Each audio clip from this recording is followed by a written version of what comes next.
for new shows, perhaps Free From would be a new show coming through as convenience becomes more of a driver. So we would scan through our overseas offices, through industry talking to us as to what the most sectoral strong shows will be, or for brand new markets, what the most important show in that market would be. Okay, thank you. Deputy Cat, briefly, yeah. I just want to come back on a few of the questions, but I can wait till the last if you want, Chair. Okay, yeah. Deputy Pringle, you're next. Thanks, Chairman, and I'd like to thank for the presentation. Just two questions, I suppose. Mainly, I want to ask about the Brexit, and also then just about climate change and the recognition of that. But in relation to the Brexit, you were talking there about that. The feedback from suppliers, Irish suppliers, is that it's positive in terms of maintaining supplies after Brexit. But that wouldn't be including then any tariff controls or anything like that would be in. So there's going to be an impact on Irish business from that. So I'm wondering just about the possibility of developing alternative markets. And realistically, for close by, you're probably looking at France or continental Europe really as being the alternatives, and then the quality and the standard of products are totally different as well. Like cheddar beef or cheddar cheese wouldn't be a market anywhere else other than England. So I'm just wondering how practical it is and how much work has actually been done in gearing up to make those changes, because I think they probably will have to happen anyway. So I just wondered just what has been done in relation to that, and developing those markets and gearing for the change in relation to that.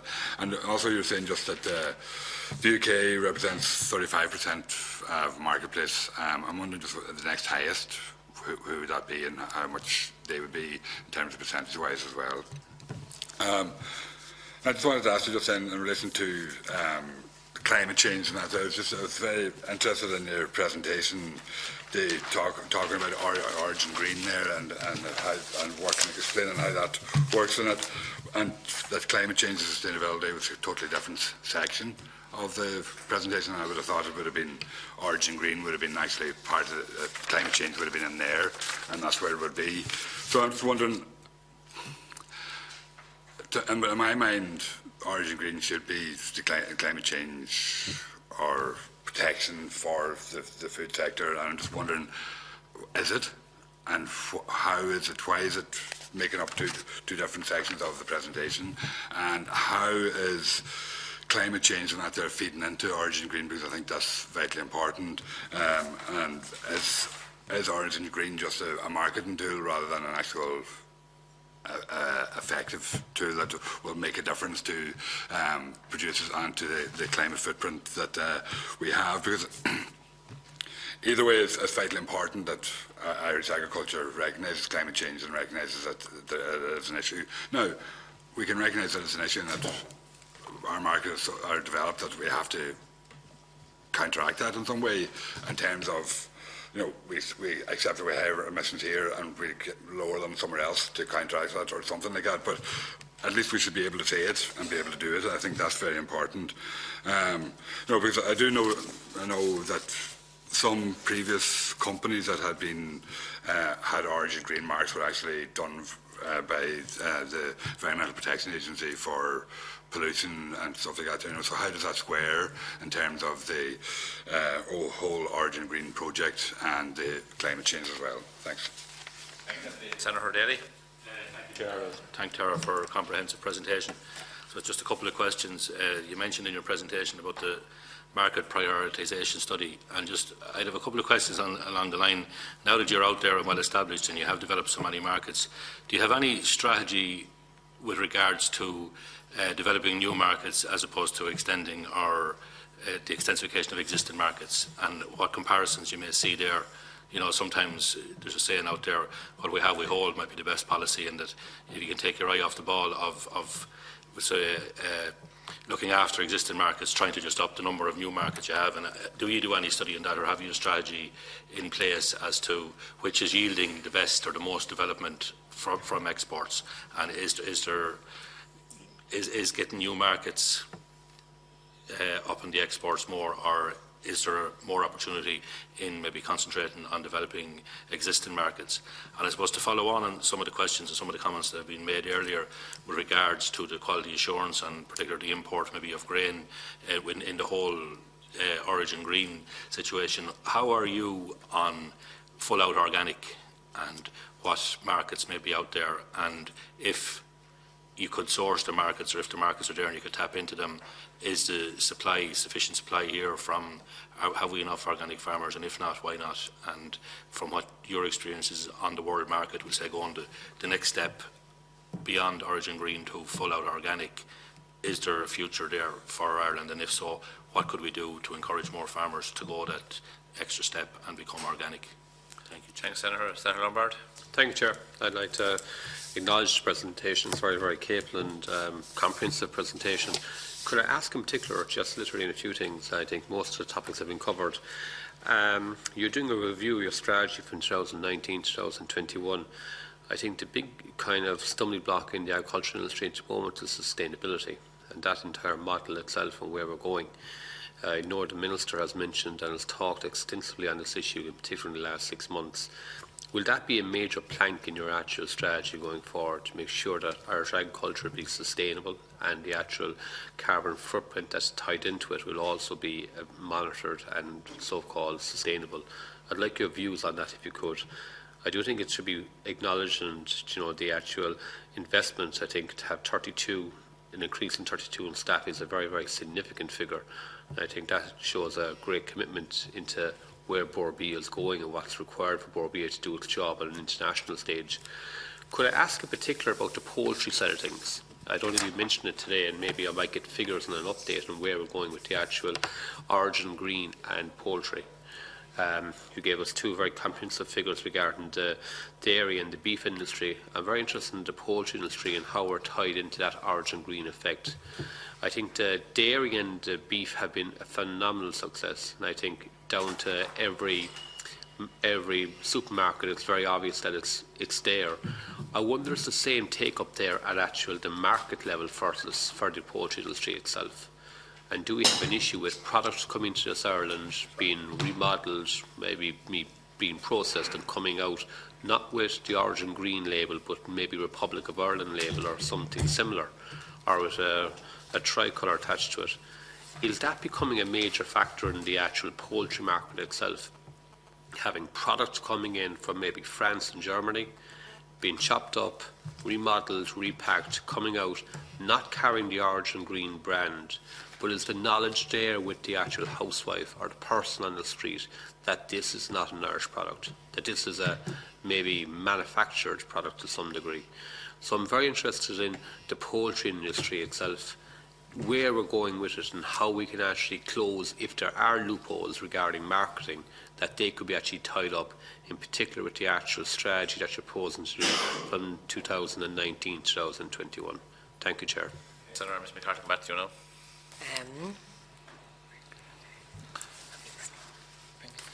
So, starting with Deputy Pringle, with regard to Brexit, you're absolutely right. Tariffs are a huge concern for companies, and what we're looking at, there are so many different scenarios that you can look at for Brexit, and you can do nothing, only look at scenarios for Brexit if you were so inclined, and we're trying not to get blocked into that one.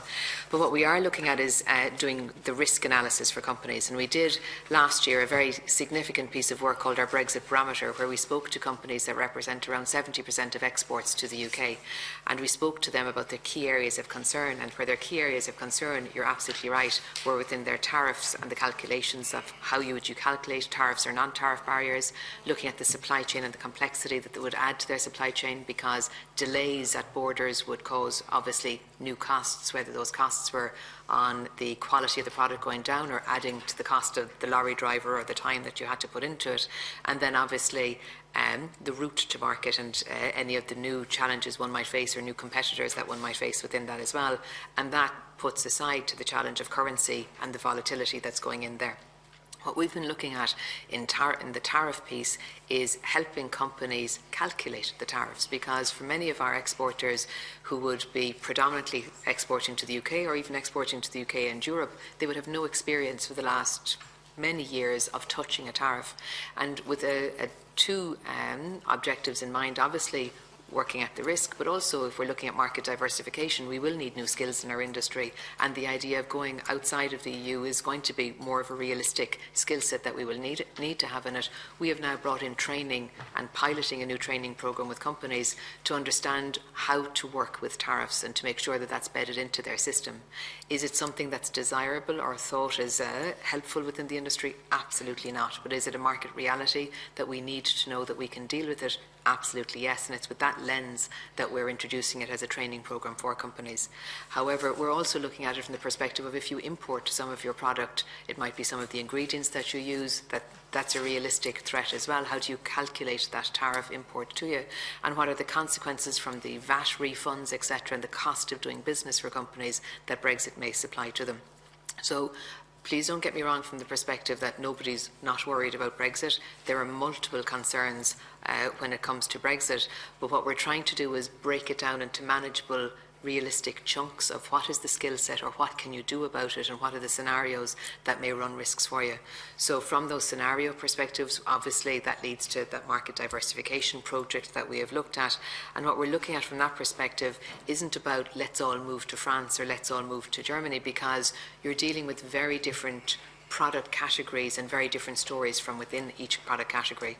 And some sectors actually have very few options in what they can do as well. If you look particularly at our horticulture industry, with 95% of its exports going to the UK, with a 7-day shelf life, it actually has quite few options, and thankfully it has low tariffs. So one would look at trying to ensure that you're adding value as much as possible in that. However, when we're looking at the cheddar market that you particularly called out, clearly 50% of our cheddar exports are going to the UK. We do not see that the first opportunities for that product would be in France. That's why we looked at the market prioritisation and specifically called out cheddar within that. And what we're finding predominantly within it is it's looking at where food service products is growing. It's not the high quality mature cheddar that we would be looking at today, but it's more of a processed cheddar product that's being looked at in burgers or in pizzas, etc. And it's looking for those base opportunities in the first instance. In many markets, we've found already the Japanese market is a strong market for potentially importing cheddar. With the new Japanese trade deal that has been done with Europe, the tariffs of those products will now be decreasing significantly over the next number of years. So we're looking at a little bit outside of the box at those opportunities. But I guess that justifies my comment earlier when I'm saying we want as long a transition as possible with any negotiations on Brexit, because these markets and the reputation for Ireland actually takes time to build. Recognising who the right contacts are within those markets takes time to build as well, and we would appreciate having as much time as possible, as would our exporters as well. You asked that where is the next market after the UK. So we would export over 4 billion of exports to the UK. The US is our number 2 market at just over 1 billion, and it hit the 1 billion mark this year for the first time. 50% of our exports to the US are alcohol. The second export to the US would be dairy products, but you'll have a much more, but if I look at it in a different category, you would say we would block Europe as one group of countries, and 33% of our exports go to Europe. You were asking which markets are growing faster or where is the growth coming from. If I look at this year, we would have had 8% growth in the UK market. We would have had 16% growth in the European market. We would have had 17% growth in the international markets. So it was a very robust year. But as Deputy Cahill would clearly know, the dairy prices and particularly the butter prices would have skewed a lot of those figures, because given our butter exports to the Netherlands and Germany, and those butter export values increased significantly, that would obviously have had an impact as well. So there's multiple dynamics that are going to influence the where, what and why of all of these markets. So what we're trying to do is not take a what country will we go to, but what sector will be most attractive in what location. So merging those two scenarios, and within that we're looking at the macroeconomic forces as well as the ease of exporting to that country, as well as any track record they would have had with Ireland previously. You were going to ask climate. Yeah, in climate change and sustainability, Deputy, a very simple reason why it was under a separate heading in the submission. We were asked to submit under 4 headings: Origin Green, climate and sustainability, market diversification and talent. But of course, you're absolutely correct. I mean, sustainability is an integral part of the Origin Green programme. And maybe just for a minute, just to understand how Origin Green operates, and it operates, I suppose, at two different levels. It operates for the food companies, and it operates at farm level.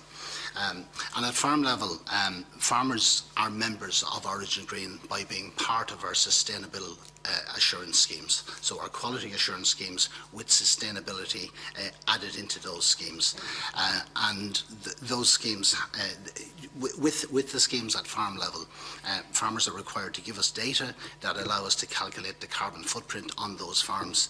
And as we mentioned in our submission, we've done over 170,000 of those carbon footprints to date. So the provision of that information to us allows us then to feed back to the farmer what their carbon footprint is relative to their peers, and we can demonstrate to them where improvements can be made in relation to carbon footprint. We're moving on to looking at other areas around biodiversity and water quality and all of that. So we're gathering that information. We're then analysing it and showing it back to farmers and showing them where improvements can be made at farm level. So that's how farm. It doesn't have an impact on whether the farm stays in Origin Green or anything like that. Oh, it does have an impact. Farmers are required to give us the information. We must get the information from them. We have also developed, along with Teagasc, a carbon navigator tool, which is a tool that we have combined the economic performance of the farms with the greenhouse gas emissions on the farms, and through that carbon navigator tool, we can demonstrate if you change certain efficiencies on the farm, what effect that will have on carbon footprint and what effect it will have on profitability. And maybe a good example to illustrate what I mean here is if we look at the length of the grazing season, and suppose in a part of the country it might be 290 days. If you can increase that to 200 or to 300 days, that will have an effect on the carbon footprint, because obviously animals at grass have less of an effect on the environment than animals being housed indoors. It's also cheaper and more economic to have animals at grass, so it increases the efficiency on the farm and it also increases the profitability. So that's how it operates. That's how farmers are members of Origin Green. Companies are also members of Origin Green, and we mentioned there's 282 companies that are verified members of Origin Green at this point, representing over 90% of exports. For a company to be a member of Origin Green, they have to sign up to a charter. They have to set targets in the area of sustainability. So they must set targets in relation to raw material sourcing, they must set targets around their manufacturing processes, and they must set targets around social sustainability, so health and nutrition and worker welfare and so on. So they must set these targets. Those targets are not targets that they can just set by themselves and get a pass on them. SGS, who are internationally recognised as a world leader sort of in auditing and in verification, analyse those targets for the individual company, and only if they're satisfied that those targets are stretch targets and are realistic and credible targets for that company, it's only then that company will become a verified member of Origin Green. And they have to meet those targets, and they set out a plan for a 3-year period, and they must submit the plans back to us for analysis on an annual basis, showing where that they've met the targets. And I suppose we have, in addition to the 282 companies that are verified at this point, we have another 300 companies that are registered, but they're not over the line as verified yet, because they're in the process of toing and froing with us in relation to the targets and the setting of the targets and the credibility of the targets that they're setting. What would make a company lose its Origin Green? What would make a company lose its Origin Green is if it doesn't meet the targets that it is set out to achieve, unless there was force majeure or something like that that would cause them not to reach their targets. Include stuff like spillages, failure on effluent pollution, stuff like that. Well, I suppose they're particular areas that are around perhaps their license and their environmental license, and ensuring that they meet the requirements of that. The targets that No. Their licensing, I suppose, their EPA licensing would be a separate issue to Origin Green. So they're required to meet the requirements of their license. That's one part of what they're required to do. That's a legal requirement. What we're talking about in Origin Green, they set targets in areas such as raw material sourcing. So they may decide that they're going to, if we take maybe some of the dairy co-ops, for example, one of their targets for some of the co-ops has been that all of their suppliers will be coming from the Dairy Sustainability Assurance Scheme. So over a period of time, they're moving from 2 years ago, where they had nobody in it, to by the end of this year having 100% of their suppliers in it. In areas around manufacturing, they'll be looking at reducing energy, recycling water, reducing waste, and so on. Those kind of areas within manufacturing. Pollute away and still keep their origin green. I beg your pardon? They could pollute away and still keep their origin. No, they can't. They can't pollute away and do that. No, absolutely not. If there is an issue around pollution and around their license and being in breach of their license, that then becomes part of their targets. So if there, and I know there has been certain companies that have been listed on an EPA priority list in the last 6 months. Those companies, if they're members of Origin Green, those issues have become part then of their sustainability programme with us, and they must address those issues. How does it become part of the programme? How does it become part of the sustainability programme? How does the issues that arise? Because very simply, if they become listed on the